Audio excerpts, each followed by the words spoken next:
coach left from Chawton Street, Manchester, just after 11 on Sunday evening, picking up speed as it reached the M62. It was packed with servicemen and their families, young men telling jokes under their breath, young wives trying to get some sleep, children snoring or staring out of the window, who had spent the weekend with friends and relatives in Manchester and were now heading back to their barracks in Catterick and Darlington. Normally, they would have taken the train, but of course there were no trains because of the strike that had crippled the railway network since December. So the army had booked a North Yorkshire coach company to pick them up. As it happened, the driver, Roland Hanley, was a director of the firm and knew the route well. By midnight, he had almost reached Leeds, making excellent time along the motorway, and behind him many of the passengers were fast asleep. And then it happened. One moment, the coach was cruising smoothly and effortlessly through the night. The next, there was an almighty, heart-stopping bang. So, Dominic, that's from your book, State of Emergency, The Way We Were, Britain, 1970 to 1974. And tell us what's happened.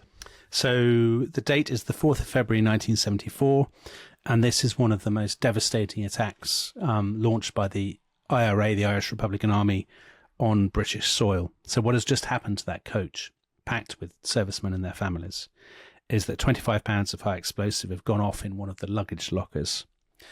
The whole rear of the coach was torn apart. Roland Hanley, who, as you said from the reading, was one of the directors of the coach company. He somehow managed to, God knows how, to steer the rest of the coach towards the side of the road. And when he got out, he had been in the RAF in Cyprus, so he was used, he'd seen stuff. But nothing could have prepared him for what he saw when he got out, because he gets out and he sees that the whole of the back of the coach is kind of blackened wreckage. It has literally been shredded by the bomb. There are bodies all over the motorway. There are people staggering off the coach covered in blood. In all, 12 people were killed that night, 11 of them immediately and 1 later. 50 were injured.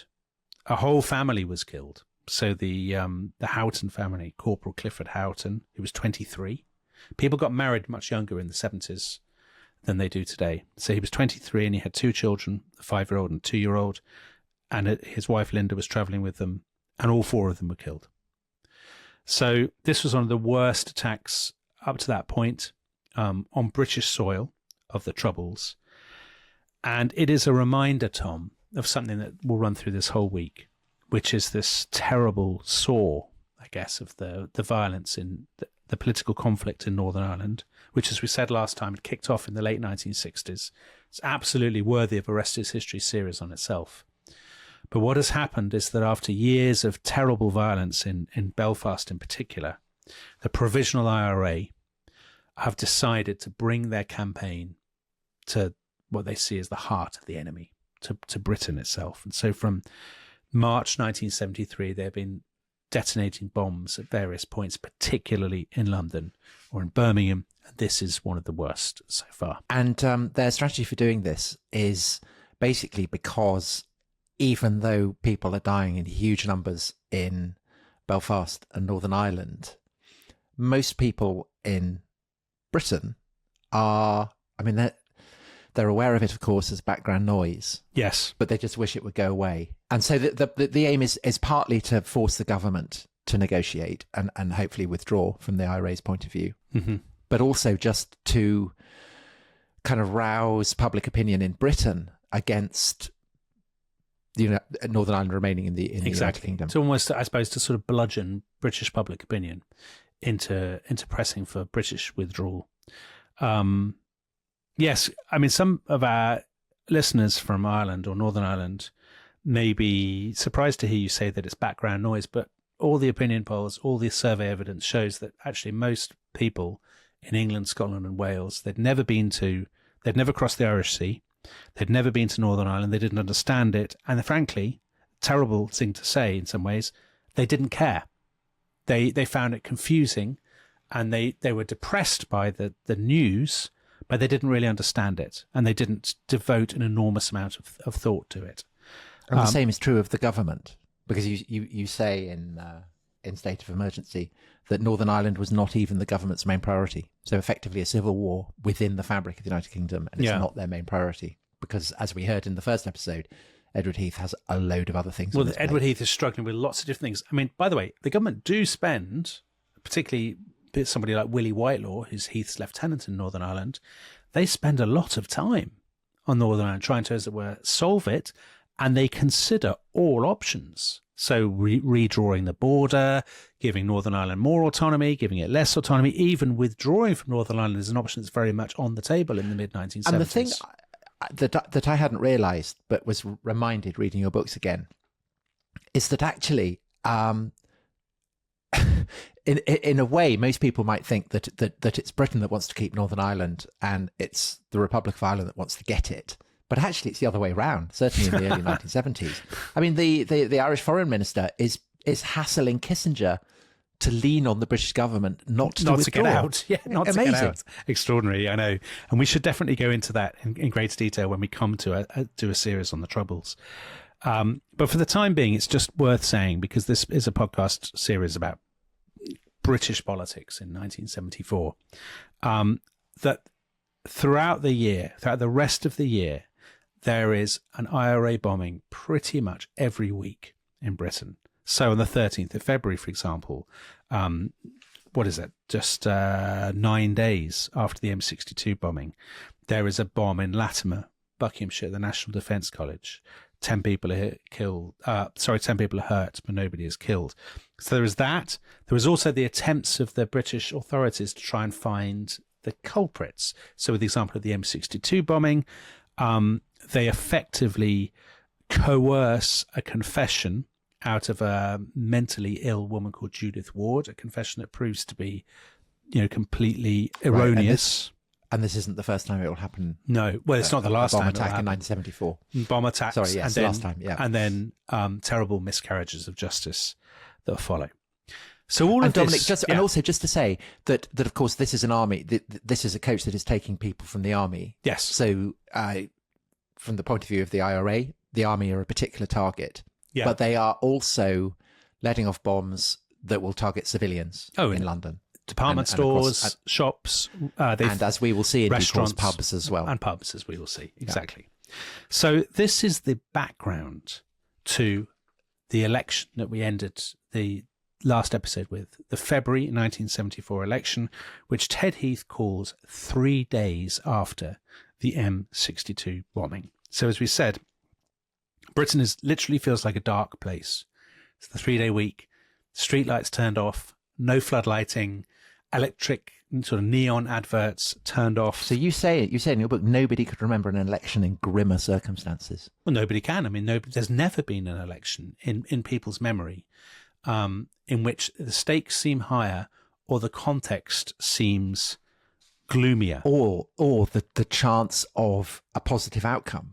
Yeah, just seems impossible. Just seems more because remote. Again, you quote the Nuffield study of the election that was written after the election, and you say it was an unpopularity contest between two contenders, widely seen as incompetent on the major issues. Yes. So thank goodness that's never happened again. No, it would never happen again in British politics. Exactly. Yes, definitely won't be happening this year. So right, let's start with Heath. So Heath has called the election, and hit the message of his campaign. He wants it to be, it's the perfect example, the story of what was later to happen to Theresa May in 2017. You call an election on one issue, and actually you find that the public want the election to be on a whole load of other issues, and you don't control the narrative. But anyway, Heath believes he will control the narrative. His theme is going to be that he's the man of destiny, steering the yachtsman, steering the nation, Tom, through choppy waters. The rocks. He has this manifesto that basically says Labour and the unions are far left. They are dangerous. They are a threat to the nation. Union barons is the phrase. The union barons, exactly. The union barons was absolutely the Daily Express phrase. Over mighty subjects. Exactly, over mighty subjects. The funny thing is that all this stuff, so that's what Heath's aides want. Now, the young people young men who are writing Heath's manifesto and whatnot, Nigel Lawson, Douglas Hurd, people who would become ministers later for Margaret Thatcher. Heath himself is actually quite uneasy with all this. because he, as we said last time, is a corporatist by instinct, a kind of a paternalist, a technocrat. And actually, they will send him out to go and give speeches, and they'll say, go and get people really excited about how terrible the unions are and stuff. And actually, he'll just revert to his defaults and start talking about, getting around the table, moderation, sensible people and stuff. So his advisors are slightly kind of pulling their hair out. However, the good news for them is that they're not the Labour Party. The Labour Party, who are the opposition, seem to be in a terrible state. And this is where we should introduce a tremendous character for this week's podcast, who is Harold Wilson, Heath's rival. Exactly the same age, born in 1916. His father was an industrial chemist from Huddersfield, and he'd gone off to Oxford, and he'd been an absolute intellectual star at Oxford. He supposedly, Tom, got the highest mark ever in his economics papers and became an economics don at Oxford when he was about 12. 10. Yes. And then became a kind of government statistician, a backroom boy. He became a big rising star in Clement Attlee's Labour government. He's really, everyone says of Harold Wilson, he's very cunning. He's very, you can't completely trust him, but he's a very decent man, Wilson, in some ways. He's kind-hearted. Kind-hearted. I always say Wilson is the man you want as your neighbour. He's the man that your lawnmower is broken, you want to borrow a lawnmower. Harold Wilson will lend you his lawnmower with a cheery smile. And if you don't give it back straight away, that's fine. You can go around and have a drink with him a few days later, take the lawnmower back, have a lovely time. He's quite suburban, Harold Wilson, so all his Labour colleagues slightly despise him. Because he has his tinned salmon, doesn't he? Tinned salmon, he claims to prefer tinned salmon to smoked salmon. But you imply that he genuinely did. I think there is a pooterish side to him. So he likes Agatha Christie, he likes playing golf. He's a very Sandbrookian figure. Thanks. I don't play golf. But these are your people, Dominic. Yeah, I think the British. They're the hero. Well, they're the heroes of your book. Well, it's Theo. They're the kind of people who are making modern Britain, and who often get written out of the narrative. Theo has texted in the chat. He loves the garden centre, and that's absolutely right. I tell you what he really loves, of course, is he loves a Boy Scout, and I mean that not in a sinister way. No, Tom. Wow, what a revelation! But you say that he's inspired by scouting far more than he is by socialism. Yes, and there are always extraordinary photos of him wearing unbelievably tight Boy Scout style shorts. Because he goes on holiday to the Scilly Isles off the coast of Cornwall which is a very, very kind of Britain in 1974 kind of destination. And he will wear these shorts, sort of khaki shorts, and he'll tuck his shirt into the shorts very tightly and smoke his pipe and sit on the rocks with his boys. That's absolutely Harold Wilson. Harold Wilson is a very... he was supposedly the Queen's favourite Prime Minister, wasn't he? Because of all this, because of the garden centre. And and also, Tom... He's kind and he funny, wins, as well as having a certain animal cunning. He wins 4 out of 5 elections that he fights. So actually, the British people would look at Wilson. I mean, some people despised Wilson, sort of businessman. Well, we'll find out, and indeed members of the security services, exactly. As we'll find out. But I think a lot of ordinary people not interested in politics looked at Harold Wilson. They thought, good old Harold. He's like me. He's not really interested in politics. Great. Good for him. And of course, his greatest achievement, to give the Beatles MBEs. Yes, and to keep Britain out of Vietnam, Tom. Anyway. 2 great achievements. Poor old Harold Wilson, who had won power in 1964 as the man who was going to modernise Britain, wearing a shiny sort of Macintosh, plastic Mac, the white... Ganex Mac, the white heater technology. He is very shop-soiled by 1974. He's knackered. He looks, like he's sort of aged 1,000 years. He's really bruised from having been defeated in 1970 by Heath, but he's somehow managed to cling on to the Labour leadership. And in due course, he will succumb to Alzheimer's. He will do, yes. And are there not theories that even at this point, he is starting to suffer memory loss? Or do you think not? I think probably not memory loss at this point, but it is certainly true that the people who are around him, who are closest to him, so there's his press secretary Joe Haynes, his policy advisor Bernard Donahue, who've written very detailed memoirs and diaries about this period. They would say, he's not what he was. He's tired. He doesn't always do his homework. He's sort of sometimes does forget things. He drinks too much, all this kind of stuff. Now, whether, this really is prefiguring the Alzheimer's, or whether this is merely the exhaustion and the sort of the weariness that come from a long career in politics, it's hard to say. And which Heath also is suffering from. Which Heath is also suffering from, of course, exactly. I think it's a sign of the pressures of the 70s. What's happened, though, is that when Labour left office, the party had swung, as so often, it had swung well to the left. And in those days, the direction of the party was determined not so much by the leader, but by the National Executive Committee and by the party conferences, which would, they would decide the policies and they would decide the manifesto, whether the leader liked it or not. So actually, when Heath calls that election, Labour, which is a party becoming increasingly torn apart between its sort of more middle-class, high-minded parliamentary representatives and the union leaders and the ordinary activists who are sort of more... So this is the classic division that you've often mentioned before between the prune juice drinking sandal wearers. Yes. And the horny-handed sons of toil. Exactly so. It is becoming more and more sort of pulled apart. Not to stereotype in any way, but... No, but these are stereotypes that people used a lot of the time.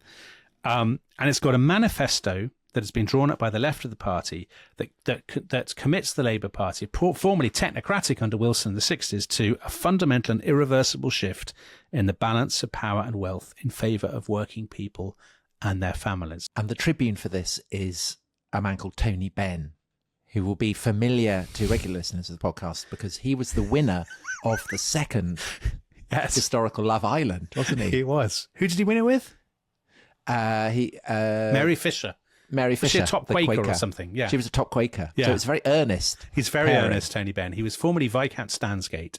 He renounced his peerage and he's reinvented himself as the tribune of the plebs. He walks around in a kind of parka anorak, shaking hands with shop stewards and with people on picket lines and saying he can't wait to basically nationalise everything. And indeed, he does want to nationalise everything. So Tony Benn has got this staggering plan.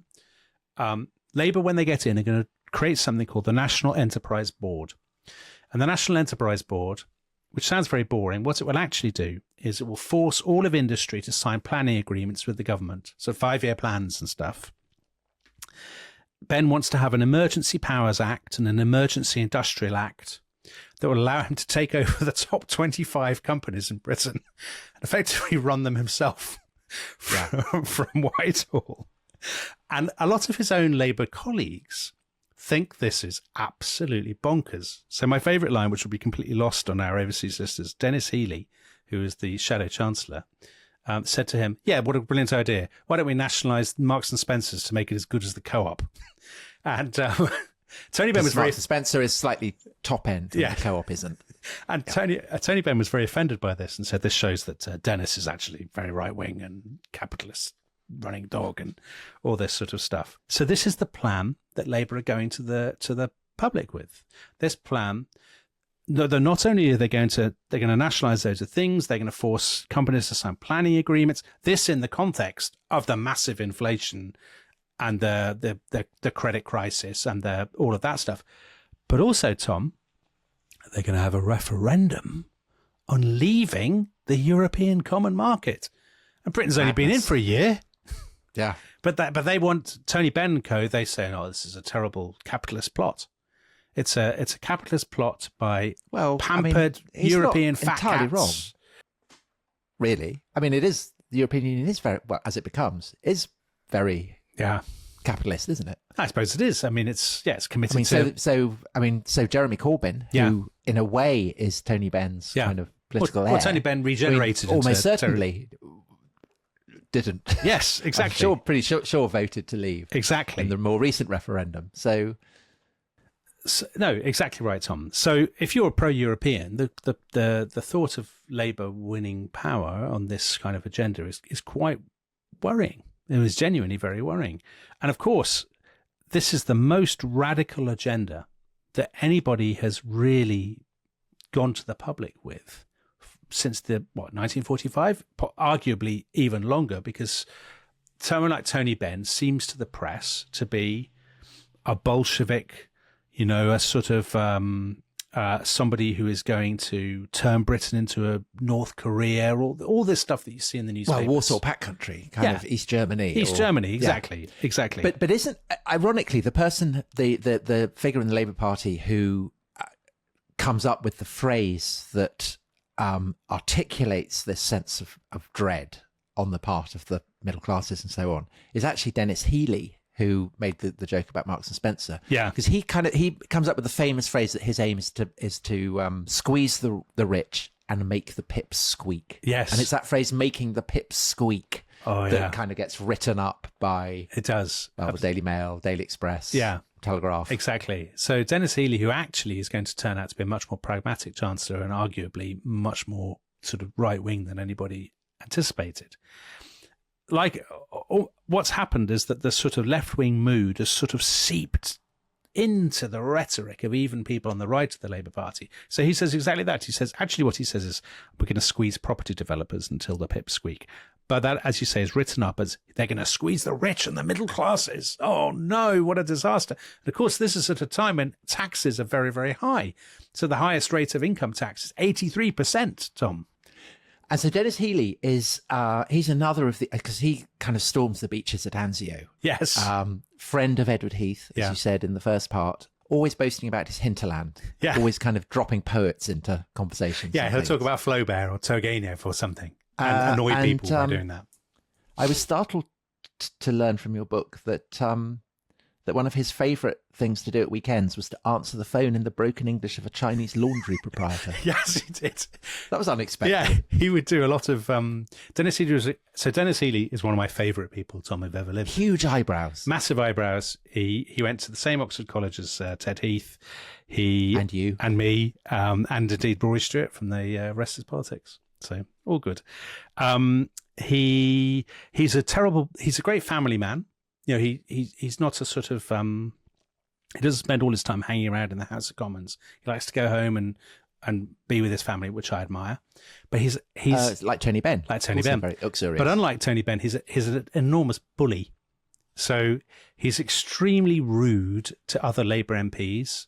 He'll deliberately drop in conversation references to Tolstoy. Quotes from Yeats. Quotes from Yeats, exactly. He does exactly what Dennis Healey does. But then he'll also try to have fights with them. He's a bruiser. He'll F and blind at them.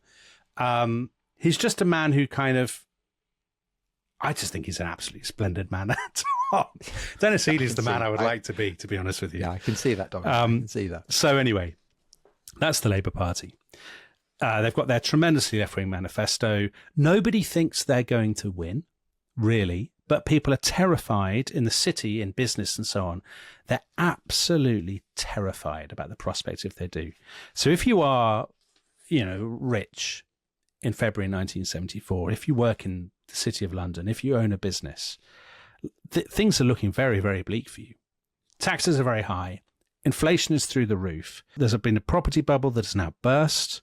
There has been a banking bubble, which has also burst. So there are all these secondary banks in the City of London, the value of which has dropped in some cases by a third or half in the last few months. The news is full of bombings and stuff. The press is absolutely hysterical. I mean, people moan about newspapers now, and they will, on social media, people will laugh at what they see as newspaper exaggerations and things. But if you had read the papers in February 1974, you would genuinely think that there was either a communist revolution or a kind of Weimar-style meltdown probably happening on Monday. Yeah, so you print cartoons from this election campaign in state of emergency, one of which is Tony Benn as an SS member carrying a whip. Yeah. Which I can't imagine anyone doing now, that kind of thing. No, very full-on kind of cartoons. Or there's one in which Tony Benn is drawn because with his plans for industry and taking over businesses, he is drawn, and there's no way of sugarcoating this, he is drawn as a rapist, dragging a woman by her hair. The woman is Britain or British industry, and the woman is saying, no, no, no. And Tony Benn is saying, it's all for the good of the nation. or something like this. I mean, just an extraordinarily incendiary cartoon, but in the context of early 1974, absolutely par for the course. People didn't even complain. So basically, things are absolutely terrible, for which is clearly Heath bears a massive responsibility because he's been in power for the previous 4 years. But the argument is that Labour would make it even worse. Exactly. That's essentially Even people the position of the press within the Labour Party, even a lot of people in the Labour Party, in the high command of the Labour Party, think they're going to lose and actually don't really want to win. So Roy Jenkins, who had been Wilson's Chancellor, yet another university friend of Ted Heath, he just thinks we're going to lose and we deserve to lose. We don't have any sensible plans. We don't have any, other than basically bribing the miners to go back to work. We don't have any answer to the crisis that we're in. So on the one hand, you have some people on the left of the Labour Party who are seized with this kind of real sense of excitement. They want to rebuild Britain and they've got these great plans to do it. On the right of the Labour Party, people are very depressed. Harold Wilson himself is terribly hangdog. He's sort of doing these tours of working men's clubs and, sort of places in the north of England and stuff. And he's like an old music hall comedian doing one dog's last... got no nose. Yeah, doing one last... Take my mother-in-law. No, go on, take her. Terrible.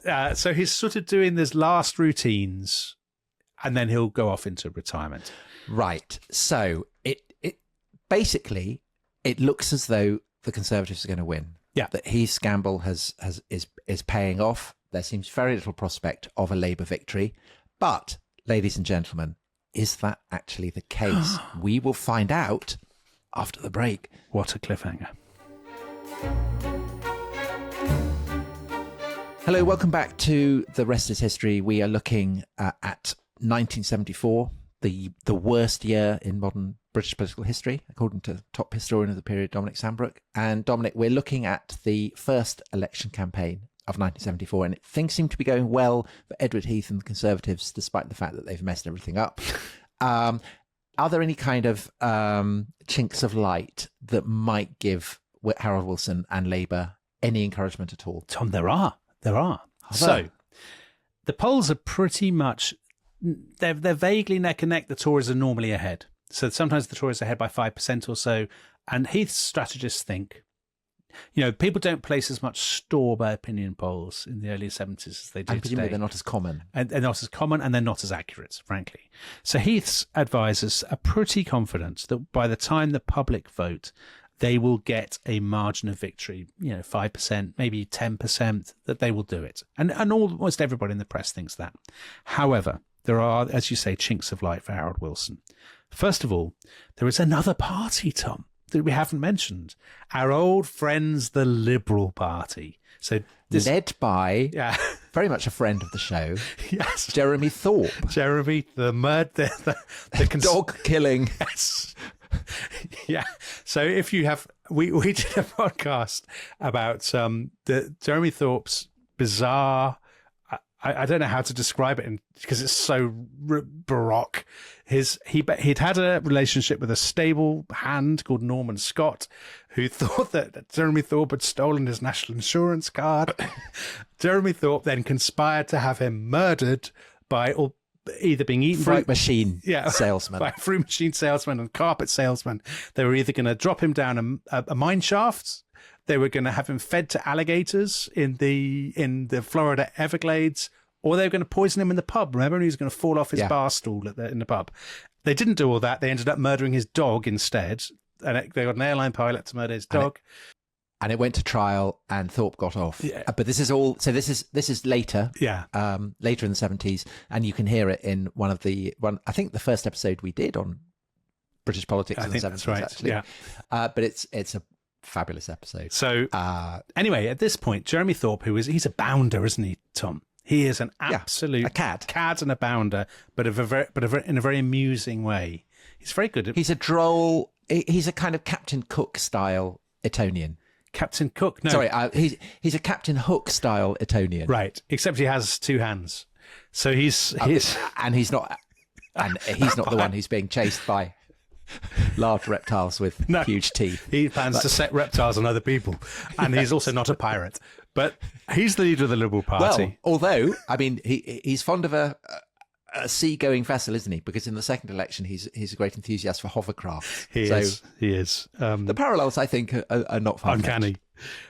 So he leads the Liberal Party. He's very jolly. He's very amusing. He's, as you say, he's very droll and wry. He'd been at Oxford with all these other people exactly at the same time, bizarrely, or not bizarre. That's how Britain works. And he leads the Liberal Party, which kind of don't really stand for anything. They stand for Europe, proportional representation, and sort of being generally nice. Being nice. Yeah, being nice. Apart from the murdering stable hand And side. on all the time during this election, their ratings are steadily going up day after day after day. Because if you think Heath's messed everything up, Wilson's going to mess everything up, who else do you have to vote for, I guess? Exactly right. Exactly. Now, as we said, another chink of light for Harold Wilson is the 3-day week has not turned out as sort of melodramatic as people envisaged. So a lot of firms are they've made it work. They're using candles and all this kind of thing. The weather is much milder. And so people think maybe it was really unnecessary. And maybe the election is unnecessary as well. Heath's being very annoying. I'm sick of Heath. Heath, so there's that side of things. So there's your Theresa May parallel again. There's your Theresa May parallel. She went. Yes. She went to the country early as well. Then a bombshell, Tom. We love a bombshell on the rest of history. A metaphorical bombshell, not a real one. On the 21st of February, the Pay Board, which is one of these very Heathite corporatist bodies, reports and it actually says, you know what, actually the miners are a bit underpaid. We probably should give the miners more money. For Heath. So that's incredibly unhelpful. That couldn't be less unhelpful. Anyway, they get to the end of the penultimate week. So we get to the weekend of the 23rd, 24th of February. The election's going to be on the 28th. And Heath is still very optimistic. The polls still putting him 5% clear. And then we have an intervention. I mean, British politics in the 70s is full of such bonkers characters. And now we have perhaps certainly the most controversial and one of the most interesting characters of all.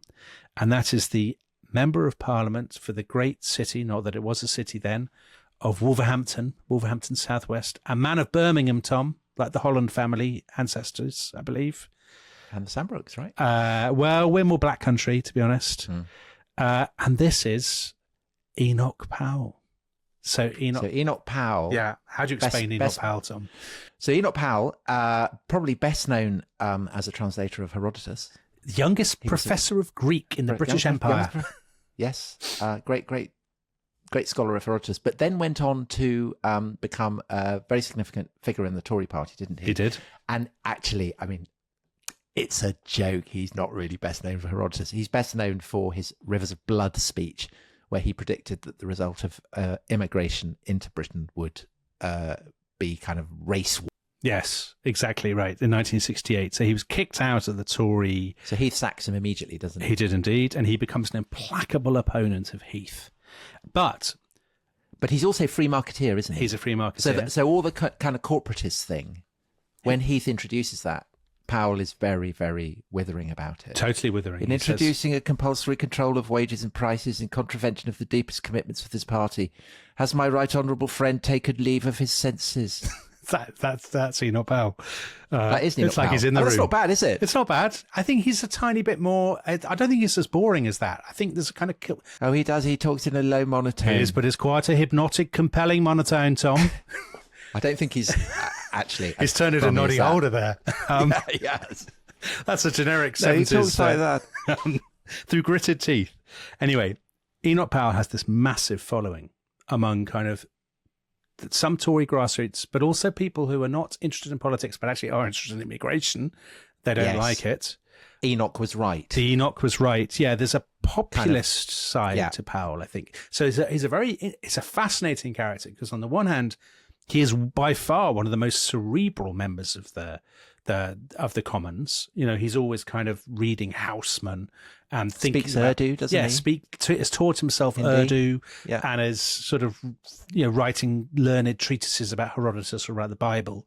But on the other hand, a lot of people would accuse him of what they think he's pandering to the worst instincts of the kind of the streets by stoking up antipathy to immigrants and to immigration. So Powell gives a speech on the Sunday, the 23rd of February, the last Sunday of the campaign, the excitingly glamorous surroundings of the Mecca Dance Hall in the Bull Ring, Birmingham. So if you remember the Bull Ring in the 70s, probably the worst place on the planet.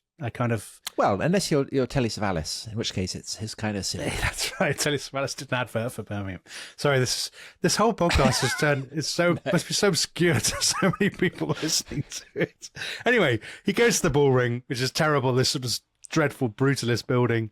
He gives this speech and he says, "The question is whether Britain will remain a democratic nation with its own parliament, or a province in a European superstate." And he accuses Heath. Heath. The prophet of Brexit. He is the prophet of Brexit. And he basically accuses Heath. Heath has sold out our rights and freedoms to Europe, which is exactly what a lot of people in the Labour Party, like Michael Foot, his good friend, Michael Foot, are saying, or Tony Benn.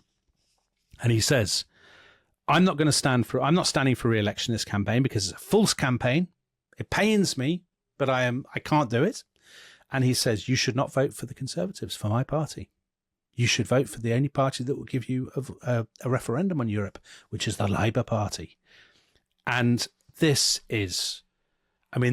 totally dominates the headlines for the next few days. There's an extraordinary moment which you can see on YouTube where Powell goes to Shipley, I think it is. And there are thousands of people. There are thousands locked out of the hall. And he's giving a speech again saying, get rid of Heath. Wilson is better than Heath. And somebody shouts at him, Judas! It's like Bob Judas Dylan. was paid. Judas was paid. I'm making a sacrifice. He doesn't say it like that. He says it much more in an animated way. He said, Judas was paid. I am making a sacrifice. And anyway, again, massive headlines. Huge sort of, is this going to be a big gift for Wilson? Is Enoch going to, are the working classes, the Tory working classes going to desert Heath and go for Wilson? Wilson doesn't think so. So Wilson is very despondent while all this is going on. There's been a new set of trade figures, terrible trade figures for the Tories. Again, what looks like a gift to him, but he's very hangdog. His chief policy advisor, Bernard Donahue, in his diary describes him slumped, tired, sour, scowling, his eyes dead as a fish. He snarled. But that could be just as readily used as a description of Heath, couldn't it? Well, not this bit. He snarled at Joe about his speeches being too sophisticated. He drank brandy heavily. So, right. Okay, so not that bit. No, but not the that other bit. bit. Yeah, no. But both of them are just shot. They're knackered. They are depressed. Wilson, I think, particularly because he thinks he's going to lose.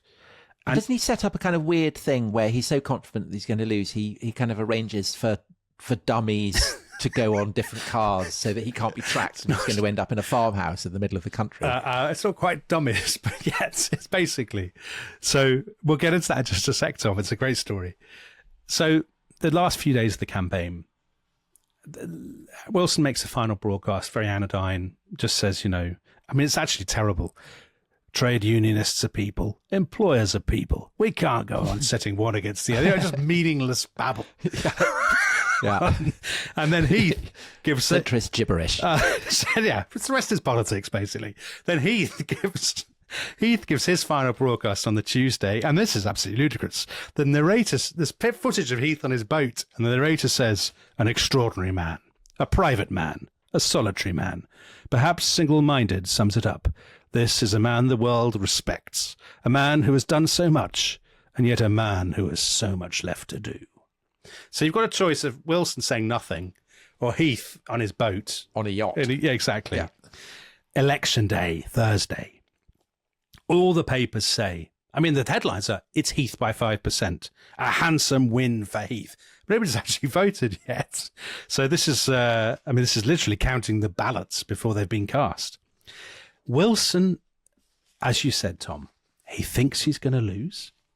He tells his aides, they're staying at this place, the Adelphi Hotel in Liverpool, where he always stays on election night. But actually, he's going to trick the media. He's going to sneak out while everybody's watching the results out of a back door and take a car to another hotel, the Golden Eagle in Kirkby. Then he will fly to London, but the plane will be diverted and he will secretly land in Bedfordshire and he will drive to his house. And when he says all this to his advisors, they're like, what? Yeah. Also, this is Britain, so these places are often like 30 miles apart. It's completely mad. Yeah. And then why is he doing this? And they realise this is basically a getaway plan because he thinks he's going to lose and he wants to throw the press off the scent. He doesn't want anyone to track him down when he's lost. And also, if he loses, then he will lose out. the leadership of the Labour Party. That's the end of his political career, Harold Wilson. Yeah. So it's a terrible, it's a gloomy afternoon. It's foggy. Rain is falling. The British people are out voting. How does it turn out? What's the result? Well, all day the tension mounts, Tom. That evening, Wilson goes out on the last tour of his constituency, and it's an extraordinary scene told by his advisor Bernard Donahue in his diary. And he says, they go out, it's foggy, it's miserable, the streets are deserted. He says, we walked in the rain, just the two of us, Harold Wilson and myself, lonely figures lost in anonymous wet streets. I sensed everybody saw him as a loser, finished, who would soon just be an old backbench MP. Just the mood is so funereal. Yeah. They get back to the hotel. Wilson pours himself a stiff drink and they sit down to watch the results. And at midnight, the results start coming in. And do you know what? It's obviously going to be really, really close. The Tories are winning all their seats. Labour are winning all theirs. The toss-up seats, there's only a few hundred votes in it off them. And it's not until dawn really is broken the next morning, Friday morning, that the result is clear. And what has happened is this. Heath has not got his 5%, and he's definitely not got his 10% mandate. The Tories have won 37.9%. Labour have won 37.2%. And the Liberals, led by top bounder Jeremy Thorpe, have won a staggering 19.3%. And virtually no seats. Also the Nationalist Party. And the Nationalist Party. The SNP. Yes. So basically, lots of people have deserted the Tories and Labour for the Liberals and the Nationalist parties. And isn't this a kind of seismic moment where, because up until now, basically it had been binary. It was either Labour or Conservative. And from this point on, the kind of duopoly has been broken. The duopoly has been broken. Exactly that.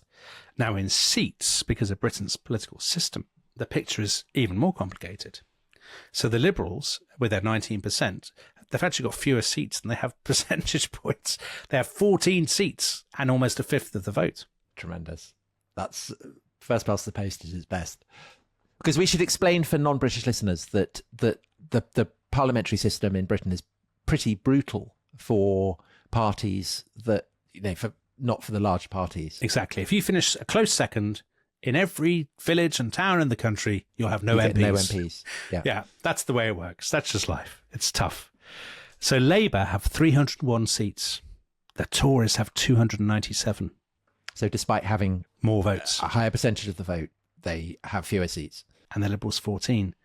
And what that means is that Heath can stay in power if he does a deal with the Liberals. So for the next few days, everything is chaotic and in flux. Harold Wilson has gone through with his bizarre escape plan. He's smuggled himself out of one hotel into another hotel. There was talk of smuggling himself out of the other hotel.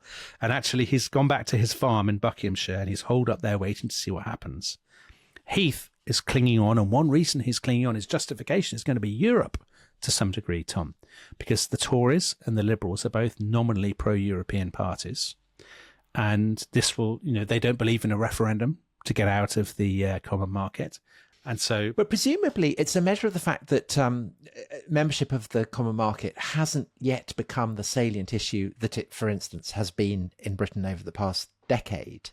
Because I guess in that situation, if it happened now, the Liberal Democrats, who are the heirs of the Liberals, would definitely go into coalition with a party that was pledged to keep Britain in the EU, say. Yes, they probably, I guess they would. But back then, it's not the deal breaker.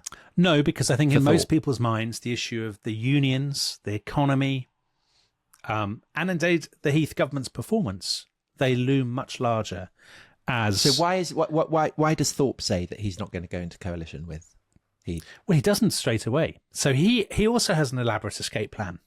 people loved elaborate escape plans in the 70s. He sneaks out of his house in Devon, in Wellies. He trudges over some fields, then gets a train or a lift to go and talk to Heath in London. Thorpe actually loves the idea of going into coalition personally. He would be Home Secretary, Tom. So that would allow him to preside over his own trial for murder later on. Yeah. But it doesn't happen because for two reasons. One, the sort of high-minded people who inhabit the Liberal Party, they hate Heath. They hate the confrontation.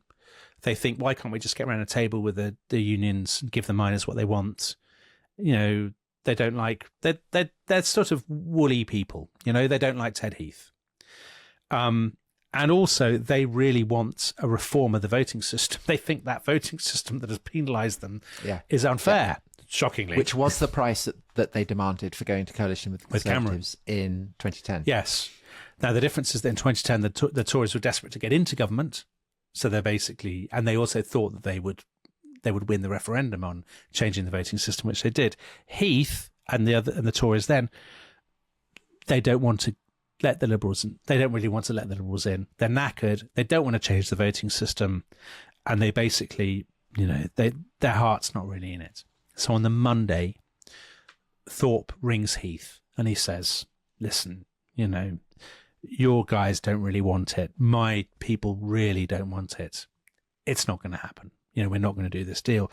And a very, very miserable Heath, who, as we've said, has been colossally unlucky but has also played his hand, I think it's fair to say, with extraordinary ineptitude, political ineptitude. I mean, he's very well-meaning, Heath, but he's been so insensitive to the political pressures, I think, on other people, and he's been so inflexible. I mean, well, you say by conventional standards, his government had been a total failure. Yeah, well, I think in lots of ways. I mean, so for example, he didn't solve Northern Ireland. He passed all this industrial relations legislation that completely fell apart. He stoked a boom. Yeah, he stoked a boom that ended in total disaster. I mean, his heart is so obviously in the right place, and where he wants to get Britain to seems so obviously reasonable, more modern, more efficient, and all these things. But he just went about it in such a cack-handed way, Tom. So I'm quite torn about it. So you also say if his administration was a failure, it was not an ignoble one. No, he's not an ignoble person. He's definitely not an ignoble person. But maybe if he'd been a little bit more ignoble, he'd have been more successful. If he'd been a little bit more ruthless, a little bit more... Well, Harold Wilson has a very sort of cunning conspiratorial side to him, as we'll discover next time. Yes, and if Heath had had a bit of that, he'd be more successful. Anyway, he goes off to Buckingham Palace with one of his civil servants, Robert Armstrong. He doesn't speak for, you know, he's just silent. He's utterly shell-shocked. He's miserable. Wilson, meanwhile, he's got a house at Lord North Street in Westminster. He's waiting there with all his aides, and they're all bickering furiously. This is a prelude of what is going to happen. They're all squabbling and fighting. They're all tired and fractious.